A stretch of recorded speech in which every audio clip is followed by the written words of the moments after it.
Good evening and thank you for joining us.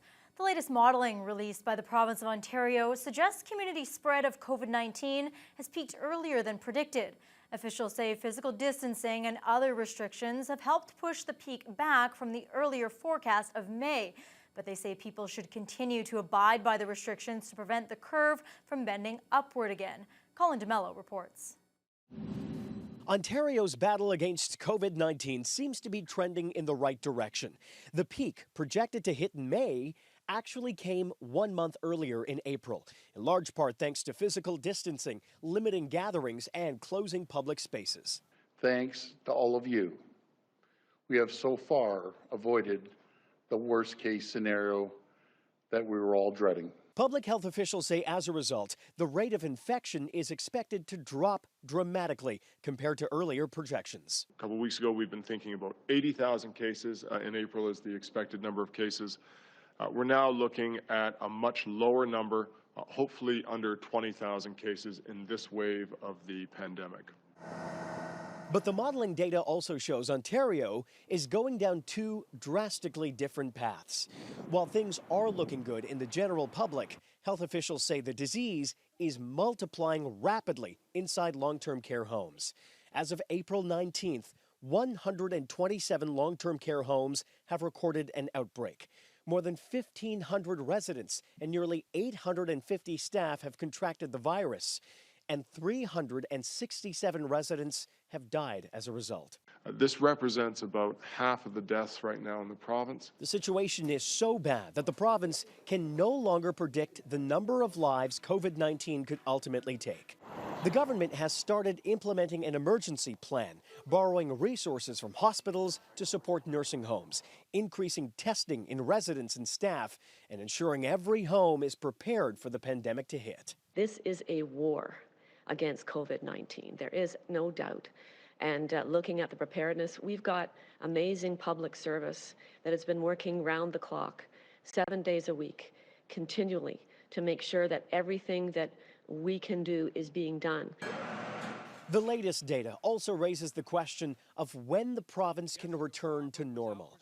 The Premier says the government is now creating a framework to reopen the economy. That framework must have strict criteria and key benchmarks that must be met before lifting or easing restrictions. But public health experts warn if it's done too soon, the province could be primed for a second wave. The virus is still there, so we don't want to have a second wave. We would prefer to avoid having a second wave by taking things slowly and carefully. The government will not say how quickly it can reopen parts of the economy or which industries or cities would be first in line. But the Premier does say the province is not in that position quite yet. There's absolutely no way is this fight over. We're in the middle of this battle, and I just encourage people, don't sit back on your laurels and take this for granted. We're far from over. The government warns there are many more weeks and many more stages ahead. Meanwhile, officials in Thunder Bay say the Premier's statement about the peak of coronavirus was painted with too wide of a brush. The regional hospital's COVID-19 incident manager says Thunder Bay remains a week or so behind the figures from the province and say our peak is yet to come. Corey Nordstrom has the details. Following news that Ontario has hit its community transmission peak, officials from the regional hospital say we remain behind the eastern portion of the province. We talk with Dr. DeMilne each day regarding the peak, and I think we're in a good position right now, but I couldn't say where we are at the peak. But I think we're in a better position than we thought we would have been at this point in time. According to Kennedy, it's hard to calculate how a community is flattening the curve unless more testing is done for asymptomatic members of the public. This weekend, drive-through testing was done at the health unit for those experiencing just one symptom for the first time locally. Kennedy says the hospital hopes to do more testing in-house, as some data is showing that up to 80% of those with COVID-19 could be asymptomatic. We're looking at doing sort of screening over the next week or so to do what we call our preoperative cases who are asymptomatic, to do some screening on them. And we also need to go forward to do probably some testing on all hospitalized patients not just the ones with symptoms because of the high-risk environment, and potentially look at long-term care facilities. In a bit of good news, Kennedy says things have remained stable in their COVID unit. There are 11 patients in the unit, with 2 confirmed cases in the ICU and another in the 3A unit. The hospital still has 19 presumptive cases and did not add a single new case over the weekend. Dr. Kennedy also notes they have received another 80 priority tests with same-day results from Public Health Ontario while they await the opening of the Public Health Lab, which is slated to open sometime in the next 4 weeks. And he remains confident they will soon get the ability to process normal tests the same day thanks to some help from Health Minister Patty Hajdu. Patty's doing an outstanding job to try to help with that license for that other reagent through Health Canada. She says Health Canada is working day and night to help us, and once we get that license, we can have sort of an unending supply, ability to do more and more test kits. Corey Nordstrom, TBT News. Over 300 COVID-19 tests were performed at the District Health Unit's parking lot this weekend during their drive-through testing initiative. The health unit teamed up with Superior North EMS to offer the swab tests, and it's expected to become a regular weekend occurrence. Avery McRae has details. The first weekend of drive-through COVID testing at the Thunder Bay District Health Unit was a resounding success, according to officials. Originally, the health unit had only 100 tests lined up for the weekend, but were able to triple those numbers, completing nearly 300 swab tests. Both EMS and the health unit credit the preparedness and organization that happened behind the scenes to increase their numbers. Paramedicine Coordinator Shane Muir of Superior North EMS says the health unit made it very simple and easy for his team. He also praises the dedication of his staff. Turns out our paramedics are super efficient, and they were able to cram in a lot more visits than we would expect, and the appointment times got compressed quite a bit. So we were able to see about triple the amount of people we expected to in the same time frame. We do want to, over the next few weeks, be able to increase that, especially now that we have access to swabs and more appointments. But we don't actually have a target right now. Testing samples are sent to Toronto, with the health unit expecting results from the drive-through test later this week. EMS is still performing tests from home for those who cannot access the drive-through service or reach the testing site at the Thunder Bay Regional Health Sciences Centre. Muir says the drive-through tests provide advantages in not only performing more tests, but saving more personal protective equipment. We're able to have people come to us, they just drive through, and we're able to manage a lot less PPE, just because they don't have to change as frequently to get in and out of vehicles and that kind of thing. And so we're saving a lot on that end, and also being able to see a lot more people is hugely beneficial. We're planning for next weekend to do a similar drive-through event here at the health unit, and we're in discussions about some other ways that we can do testing in our community. So not quite there yet, but it's probably going to happen in the next couple of weeks. The health unit and EMS want to thank everybody for their tireless work over the course of this weekend and during the pandemic. Both say they have a great relationship with one another and look forward to that relationship continuing to grow. Avery McRae, TBT News. Ontario Provincial Police continue to say very little about a heavy police presence over the weekend in the town of Nipigon. Speculation about what happened has been rampant on social media, but OPP refused to provide any details or clarification.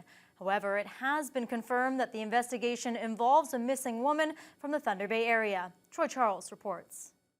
Witnesses in the community say officers with the Ontario Provincial Police began combing several areas of the town Friday.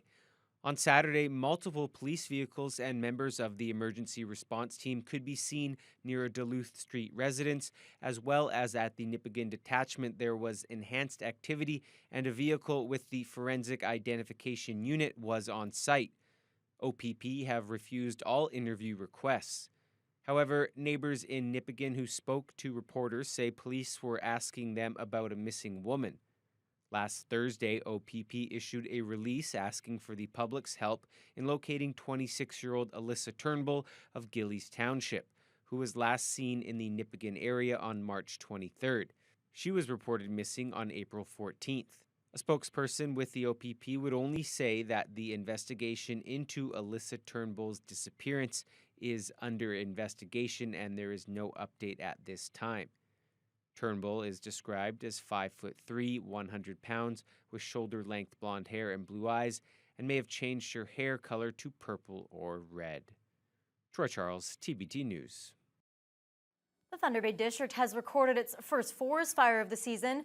The bushfire broke out along the CP rail tracks near Pearl just before 3 o'clock this afternoon. It took about an hour for firefighters from Shunya and Pass Lake, along with CP rail crews and the MNR, to put it out. The blaze covered about 2 hectares and has officially been titled Thunder Bay Fire 1. Thunder Bay Police continue to investigate a suspicious fire at a Northside laundromat over the weekend. Thunder Bay fire rescue crews responded to a fire alarm early Sunday morning at Barb's Laundromat on Cumberland Street. They arrived on scene to visible smoke and flames inside. Fire crews managed to prevent it from spreading into the storefront and the coffee shop next door. The blaze caused both smoke and fire damage, and thankfully no one was located inside. City police launched a criminal investigation as fire officials determined the blaze to be suspicious. Thunder Bay City Council will meet tonight for the first time in 3 weeks. The city clerk's office has pledged to only bring time-sensitive matters forward for council's consideration during the pandemic. Not surprisingly, city staff has determined it's not feasible to move up next year's budget approval process, due in large part to the pandemic. Council typically begins budget deliberations in January and ratifies the document in February. Just before the pandemic was declared, Mayor Bill Morrow asked city staff to explore the possibility of moving up next year's budget to be ratified in December. Staff now say they would have to begin working on the 2021 budget immediately. That's just not feasible, as many city employees have been laid off, and those who remain are focused solely on essential work to keep the corporation running. Administration is recommending that the current budget calendar remain in place, but has presented an option for a December ratification for council to vote on. The City of Thunder Bay has reversed its decision to close cemeteries. That order was to have gone into effect today, but in a release late this afternoon, it was announced Mountain View and St. Patrick's cemeteries would remain open, with several restrictions in place. Visitors to the cemeteries will not be able to use amenities such as water taps or benches and must maintain safe physical distancing. Funeral services will continue but are limited to a maximum of 10 attendees, including clergy. The restrictions will remain in place until the province's state of emergency is lifted. The Ford government has reached a tentative agreement with the fourth and final teachers union, which held rotating strikes this past winter. The Ontario Secondary School Teachers Federation says discussions with its members will begin soon, but it could still be a while until the deal is ratified. Cole Promain has the details. The OSSTF and Ontario government have been engaged in contract talks on and off for the past 18 months. Starting in December, the high school teachers began a series of rotating strikes, leading to 4 to 5 missed school days for students in Thunder Bay and across the province. In early March, a few weeks before COVID-19 closed all the schools, the province finally agreed to back down on larger class sizes and several other cost-cutting measures. And now, a tentative agreement has been reached. While the union is happy to finally have a deal on the table, Vice President Paul Kakamo says that getting to this point was an uphill battle. I will say that it has not been an easy process. We learned very early on into this new government's mandate that they did not hold a whole lot of respect for public education, and our members are to be congratulated for the fight they waged. They made personal sacrifices in order to get the message across, and by extension, I think on behalf of our members, we want to thank the public. The public was clearly on the side of education workers and teachers, and they were not happy with this government consistently throughout this process. With the deal now in place and ready to be discussed within the union, Kakamo adds that these discussions will likely begin in the next few days. Well, whereas there's going to be a meeting of all the local presidents and chief negotiators across the province. It'll be a virtual meeting, and they'll have a say into the process. And then following that, we will have local ratification meetings where members of OSSTF, which includes teachers and support staff, are going to have an opportunity to see the details of the deal and make a decision on whether or not they are prepared to support it. With close to 60,000 members spanning across 33 districts in Ontario, Kakamo says that it will take some time to complete the process, but should the deal be ratified, it would likely happen by the end of May. Cole Promain, TBT News. Meanwhile, it's been 2 weeks since online learning has been put in place at elementary and high schools, and it appears that teachers and students around the region are getting accustomed to it. While there have been some hurdles, Lakehead School Board officials are encouraged by the progress so far. With phase 2 of the online program, students from kindergarten to grade 12 have been getting lessons from their teachers via the internet with both live and pre-recorded sessions. Superintendent of Education A.J. Keene says early on the school board identified some challenges and responded to those by handing out over 1,600 devices to families, as well as providing around 40 families with cell phones and internet plans. Keene admits the system still isn't perfect and they're trying to improve it every single day. We are trying to figure out exactly how much work does 5 hours a week look like to a grade 2 student, and how to make sure that we're not overwhelming kids. That's something we're really concerned about. One of the things we've just started doing last week is almost all schools, certainly many of them, have put out surveys to families to ask how they're feeling. Do they prefer a live interaction to a videotaped interaction? So we're continuing to talk to the communities and respond to their needs.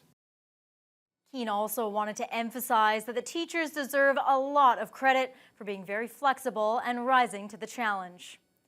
The pulp mill in Terrace Bay is giving back to the region by donating $50,000 to a variety of frontline workers and charities. The donation will have impacts on many communities, including Terrace Bay, Schreiber, and Pays Plat. AV Terrace Bay will distribute the funds to the McCausland Hospital for personal protective equipment, the local Meals on Wheels program, and the North Shore Harvest Cupboard. Pulp is used for a variety of medical and cleaning supplies, and since the COVID-19 outbreak, it's been going out the door just as quickly as it's been coming in. Human Resources Manager Darren Gazelle says as a result, they've been able to create more job opportunities during these trying times. So interestingly enough, during this time, we actually added this last week another 8 positions. Because of the downturn with the sawmills going down because the demand for lumber has gone down. So we put on extra shifts here because we're getting roundwood to the mill. So we got to chip it ourselves right now. So we're putting on some extra crews to be able to do that. And then was reading the announcement today that we're anticipating 2 of the sawmills in the region to start back up near the end of the month, which is good news because we get the residual chips from the mills as well. To ensure the mill is able to stay operational, AV has also taken steps towards social distancing, such as staggering start and end times to minimize employee traffic. A major lithium deposit north of Red Lake is being recognized as the Discovery of the Year by the Northwestern Ontario Prospectors Association.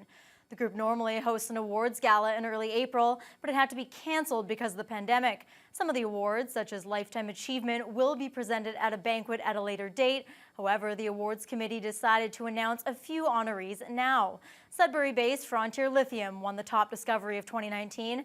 Their mining claim next to Pacagamet Lake already had one rich deposit confirmed by drilling. The new discovery, called Spark, is twice as large and is located just 2 kilometers away on the fault line known as Electric Avenue. Lithium is a key commodity for electric vehicles. Company officials say the Wate transmission line being built in the area will provide the energy needed for a mine with an expected 40-year lifespan.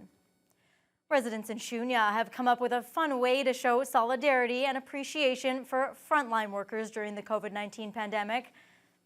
I feel better when I'm dancing, yeah.